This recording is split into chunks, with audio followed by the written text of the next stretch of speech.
तो आइए स्टार्ट करते हैं अपना एक नया लेक्चर जिसका नाम है हम इक्वेशन ऑफ मोशन को डेराइव करेंगे कैलकुलस मेथड से। यानी कि कैलकुलस मेथड से हमको इसके डेराइव करना है कि न्यूटन्स की इक्वेशन क्या कहता है, वो इक्वेशन ऑफ मोशन क्या चीज़ है। तो देखिए इक्वेशन ऑफ मोशन तो ये होती हैं v is equal to u plus a t, s equal to u t plus half a t square और v square equal to u square plus twice a s. ठीक, यहाँ u इनिशियल वेलोसिटी है, v final velocity है, u क्या है initial velocity, initial velocity, v final velocity, a acceleration, t time, s distance और displacement, distance और displacement. देखिए calculus method से डेराइव करने से पहले हमको दो चीज़ समझनी होगी, एक होगा डिफरेंशिएशन और दूसरा इंटीग्रेशन। डिफरेंशिएशन और दूसरा है इंटीग्रेशन। देखिए इंटीग्रेशन को रिप्रेजेंट करते हैं इस वाले साइन से, ठीक है, इंटीग्रेशन साइन होता है ये, और डिफरेंशिएशन को किसी भी ऑब्जेक्ट का टाइम के रेस्पेक्ट में हम डिफरेंशिएट करते हैं तो उसको क्या बोलते हैं हम डिफरेंशिएशन। ठीक है, अब डिफरेंशिएशन के यहाँ सिर्फ इसमें के अंदर बहुत लंबा टॉपिक है जी, तो इसके अंदर दो ही फॉर्मूले हम यहाँ इस्तेमाल करेंगे। एक तो होता है d over d x x की पावर एन, तो ये फॉर्मूला हो जाता है एन एक्स की पावर एन माइनस वन, और दूसरा फॉर्मूला इंटीग्रेशन का क्या होता है, जैसे x की पावर n डी एक्स, हम x के रेस्पेक्ट में कर रहे हैं तो कितना हो जाएगा x की power n plus one upon n plus one. देखिए डिफरेंशिएशन का मतलब होता है छोटा कर देना और इंटीग्रेशन का मतलब होता है सम कर देना। यहाँ तक तो ठीक है बात। अब वैसे इसका ओरिजिनल फॉर्मूला ये वाला है, limit del x upon del t, limit delta t tends to zero, del x upon del t. ठीक, ये छोटे से पाथ के लिए होता है, सपोज करा इतने से पाथ के लिए हमें करना है, सपोज यहाँ से हमको इसके लिए निकालना है, तो ये बहुत स्मॉल पाथ है, तो इसके लिए हम ये del x upon del t लगाएंगे और ये मॉडिफाई होकर कितना हो जाता है d over d x x की पावर एन। ठीक है, और d over d x d over d t होगा, एक्स के रेस्पेक्ट में हम उसको करना है। ठीक है, नहीं एक्स के रेस्पेक्ट में कर रहे हैं ना, डी ओवर डी एक्स। अब देखिए यहाँ फिजिक्स में इसको स्टार्ट करने से पहले हमको समझना पड़ेगा उसकी पोजीशन। पोजीशन क्या है, देखिए सपोज कर लीजिए कि यहाँ पर कोई इस वाले पाथ पर एक ऑब्जेक्ट रखा हुआ है, ये एम ऑब्जेक्ट का मास है, ये टी टाइम में डिस्टेंस ट्रेवल करके सपोज करो पॉइंट बी पर पहुँचता है, जब ये पर रखा हुआ है तो इसने कितनी डिस्टेंस ट्रेवल की एस। अब इसको हम जब टाइम के रेस्पेक्ट में ले लेते हैं तो D s upon d T, time के रेस्पेक्ट में इसका डिफरेंशिएशन कर देंगे तो ये पोजीशन और मतलब पोजीशन अपॉन टाइम, यानी कि क्या हो जाता है, या तो स्पीड हो जाएगी या फिर वेलोसिटी। ठीक है, यानी कि डी एस क्या है पाथ है, टाइम क्या है टी है। अब पाथ और टाइम का जो रेशियो होता है वो स्पीड या वेलोसिटी को डिफाइन करेगा। ठीक है, दूसरी चीज़ अगर हम d v upon d t कर दें, वेलोसिटी अपॉन टाइम, इसका रेस्पेक्ट अगर डिफरेंशिएशन कर दें वेलोसिटी का टाइम के रेस्पेक्ट में तो ये बन जाता है एक्सेलरेशन। अब देखिए यहीं अगर हम इसको दोबारा डिफरेंशिएट करें D over d T D s upon d T, तो अभी ये क्या बन जाता है वेलोसिटी, वो एक्सेलरेशन बन जाता है। क्या बन जाता है एक्सेलरेशन। और कहीं कहीं इसको ऐसे भी दिखा देंगे D square S upon d T square, तो ये भी एक्सेलरेशन है। इसी चीज़ का हमको इसके अंदर यूज़ करना है। ठीक है, यही फॉर्मूले हैं जो इसके अंदर यूज़ होंगे। अब सबसे पहली जब हम इक्वेशन लेंगे फर्स्ट इक्वेशन ऑफ मोशन हमको प्रूव करनी है, इसका फॉर्मूला हमें ड्राइव करना है, हमको ये ड्राइव करके लेके आना है ये वाली equation v is equal to u plus a t. तो देखिए इस पूरी इक्वेशन के अंदर अगर देखा जाए v को इधर ले आऊँ, v minus you upon T कर दूँ तो ये क्या रिप्रेजेंट कर देगा, एक्सेलरेशन को रिप्रेजेंट करेगा। ठीक है, तो अब हम जब स्टार्ट करते हैं, सपोज करा ये कोई पाथ है, कोई ऑब्जेक्ट इनिशियल वेलोसिटी u से स्टार्ट हो रहा है, कहाँ से u से स्टार्ट हो रहा है, और किसी टाइम में किसी पॉइंट पर पहुंचने के बाद में उसकी वेलोसिटी कितनी, वेलोसिटी में चेंज कितना हुआ, v वेलोसिटी इसकी हो गई। इसका पाथ कितना है, s है, और इसने यहाँ से यहाँ तक आने में कितना टाइम लिया था, इसने टाइम लिया था t। तो देखिए टाइम के रेस्पेक्ट में हम इसका डिफरेंशिएट करेंगे तो हमको मिलेगा क्या, पूरे इक्वेशन के अंदर क्या है, एक्सेलरेशन है, तो हम इस वाली इक्वेशन का इस्तेमाल कर लें यहाँ पर, यानी कि कितना इस्तेमाल कर दें, a इजिकल टू dv/dt। अब देखिए मैं जब इंटीग्रेशन बताया हल्का सा मैंने, तो इसमें देखिए नीचे वाली लिमिट को बोलते हैं लोअर लिमिट और ऊपर वाली लिमिट को बोलते हैं अपर लिमिट। क्या बोलते हैं, अपर लिमिट, और नीचे वाली लिमिट को क्या बोलते हैं, लोअर लिमिट। जब लिमिट खोलते हैं तो लिमिट, जैसे सपोज कर लो ये कोई फंक्शन फाई एक्स है, फंक्शन ऑफ एफ एक्स है, function of F x D x, तो इसका ये हो जाएगा फाई एक्स, और लोअर और अपर यहाँ पर हो गया। तो इसका जो फॉर्मूला खुलता है तो फाई को पहले अपर ले लेते हैं और फिर माइनस लोअर ले लेंगे। तो इस तरह से हमको इसका इस्तेमाल करना है। तो देखिए जब ऑब्जेक्ट यहाँ से स्टार्ट हुआ और यहाँ तक पहुँचा, पहले इसको फंक्शन बना लें, integration a d t is equal to d v. अच्छा ये क्या है, वेलोसिटी के चेंजिंग, और ये क्या है, टाइम का।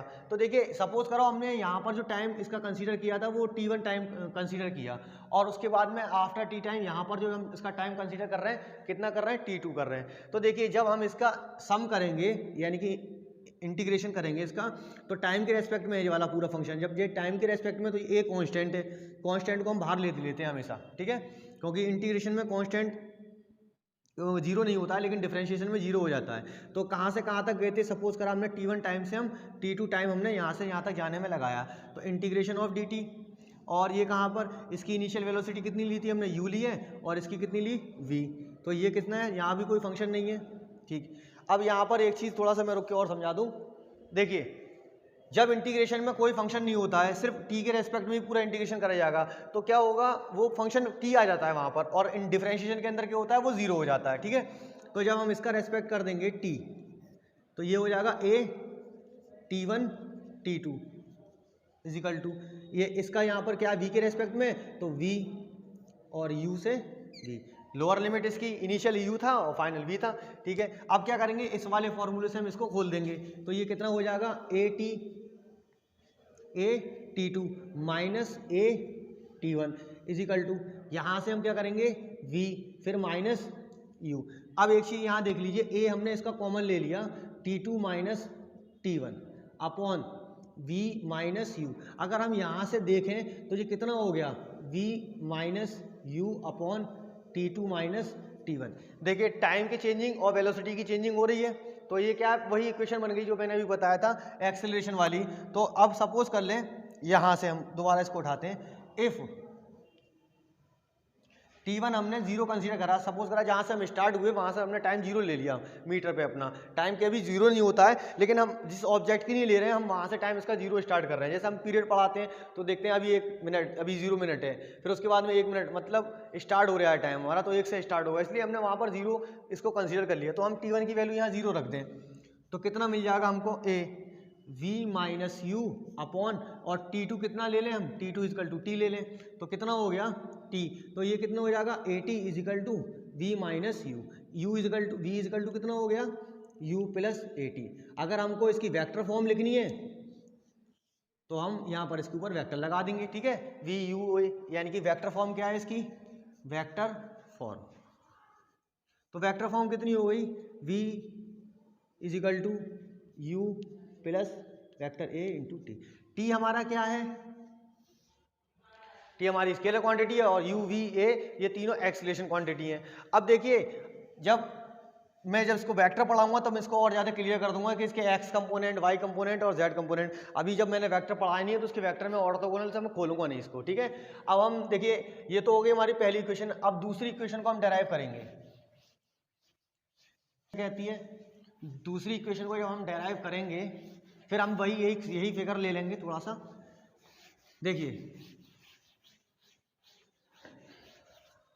दूसरी इक्वेशन क्या है, दूसरी इक्वेशन है s is equal to u t plus half a t square होती है, ठीक है। यानी कि ये इक्वेशन है हमारी। यहाँ पर एक चीज़ देखना, यहाँ डिस्प्लेसमेंट आ रहा है, वहाँ डिस्प्लेसमेंट नहीं था, तो हम यहाँ पर जो इक्वेशन लेंगे वेलोसिटी इज इक्वल टू कितना होता है, वेलोसिटी इज इक्वल टू होता है हमने डिस्प्लेसमेंट अपॉन टाइम की हमने यहाँ पर इक्वेशन ले ली, ठीक है। अब देखिए हम जानते हैं वेलोसिटी, पहली इक्वेशन से हमको कितना मिल जाएगा, v इज इक्वल टू कितना होता है u प्लस ए टी, ये इक्वेशन है, इसके अंदर हम पुट कर दें यानी कि u प्लस ए टी, और ये कितना हो गया इसका dt यहाँ ले लिया और ये ds हो गया। अब देखिए पाथ कहाँ से कहाँ चला है, सपोज करो 0 से कहाँ तक चला था वो, o से s पाथ चला, t टाइम लिया उसने, तो इसकी इनिशियल वेलोसिटी यहाँ पर u थी और उसकी वहाँ पर v हो जाएगी पहुँचने के बाद में, ठीक है। ये वेलोसिटी इसकी चल रही है। देखिए अब पूरा फंक्शन किसके रेस्पेक्ट में, टाइम के रेस्पेक्ट में, तो हम टाइम से कंसिडर करेंगे। हम शुरू से ही टाइम 0 लेके चल रहे हैं, 0 से स्टार्ट करा हमने, तो टाइम कहाँ से कहाँ तक गया हमारा, 0 से t तक गया, ठीक है। और u plus a T D T start. देखिए हमने एक इक्वेशन तो डेराइव कर ली, अब हम दूसरी इक्वेशन डेराइव करेंगे। इसके लिए हमें समझना पड़ेगा। यहाँ देखिए s डिस्प्लेसमेंट है, u इनिशियल वेलोसिटी है, a एक्सेलरेशन है। तो इस टाइप की इक्वेशन को करने के लिए हम क्या करते हैं, वेलोसिटी वाला ले लेते हैं, v is equal to d s upon d t. देखिए अब v की जगह हम क्या पुट कर दें, v is equal to u plus a t put कर दें यहाँ पर, तो ये कितना हो जाएगा, u plus a t into D T, T को इधर ले आए और ये कितना हो गया डी एस। अब देखिए जब कोई पाथ चलना स्टार्ट करेगा m ऑब्जेक्ट का मास, तो उसकी इनिशियल वेलोसिटी u है, आफ्टर t टाइम इसकी वेलोसिटी v, और इसने पाथ कितना ट्रेवल किया स्मॉल s, और टाइम इसने कितना लगाया, यहाँ 0 से स्टार्ट किया और इसने t टाइम तक लिया। अब देखिए ये वाला पूरा फंक्शन t के रेस्पेक्ट में और ये पूरा डिस्प्लेसमेंट s के रेस्पेक्ट में, ठीक है। तो हम इनिशियल टाइम कितना है, लोअर लिमिट 0 है और अपर लिमिट कितना टाइम t तक गया, तो u plus a t into कितना हो गया d t is equal to, अब यहाँ से देखें तो कितना है, 0 से लेकर डिस्प्लेसमेंट कितना हुआ था उसका s तक, ठीक है। अब देखिए यहाँ से हम क्या करेंगे, इसका इंटीग्रेशन खोलेंगे, ये कितना हो जाएगा u डी टी 0 से t तक प्लस 0 से t तक, ये कितना हो गया a t और d t is equal to d s, 0 से s तक इसकी लिमिट गई है। अब यहाँ पर एक चीज़ देखना, ये वाले फंक्शन के अंदर देखिए u क्या है, कांस्टेंट है क्योंकि फंक्शन t के रेस्पेक्ट में, a कांस्टेंट है फंक्शन t के रेस्पेक्ट में, तो यहाँ पर क्या होगा u बाहर हो जाएगा और ये कितना बन जाएगा dt 0 से t, और यहाँ पर देखिए एक्सेलरेशन बाहर और ये कितना है t dt। अब देखिए यहाँ पर t ऑलरेडी आ चुका है, तो हम क्या करेंगे, इसके लिए इस टाइप्स का फॉर्मूला यूज़ करते हैं। यहाँ पर इसकी पावर 1 है, तो फॉर्मूला कितना ये वाला ले लेंगे हम, t की power n dt is equal to t की power n plus 1 upon n plus 1, ठीक। जब ये हो जाएगा तो यहाँ से कितना मिलेगा, ये वाली इक्वेशन देखिए, ये वाला फंक्शन तो हो गया u और t 0 से t तक, प्लस ये कितना हो गया a बाहर है, तो ये कितना हो जाएगा टी स्क्वायर अपॉन 2 0 से t is equal to d s. अब इसका भी खोल देंगे तो कितना हो गया s 0 से s तक, ठीक है। ये तो हो गया u t और ये 0 में चला जाएगा -0 plus a t square by 2 -0 is equal to s, ये कितना हो गया u t plus 1/2 a t square is equal to s। ये सेकंड इक्वेशन ऑफ मोशन आ गई। अब हमें थर्ड इक्वेशन ऑफ मोशन करनी है, उसमें थोड़ा सा टेक्निकली चीज़ इस्तेमाल करनी पड़ेगी। थर्ड इक्वेशन ऑफ मोशन क्या कहती है कि v square is equal to u square plus twice a s होता है।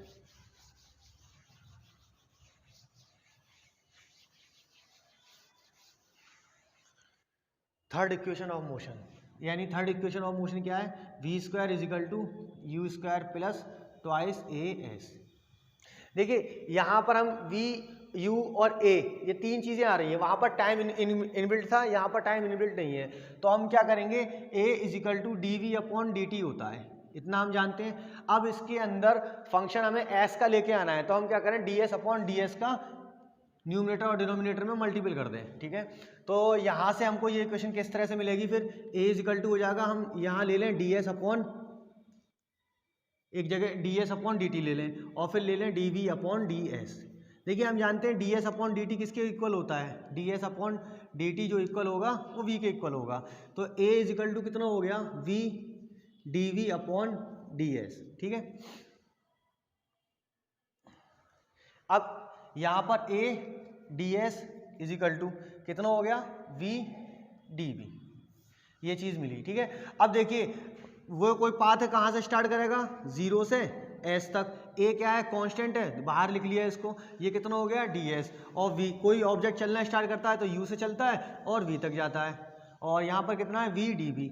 v कांस्टेंट नहीं है इसलिए बाहर नहीं लिखा जाएगा। अब वहाँ पर वही फॉर्मूला फिर दोबारा हम यहाँ करेंगे, v की पावर n डी वी, तो ये कितना हो जाएगा, v की power n plus 1 upon n plus 1।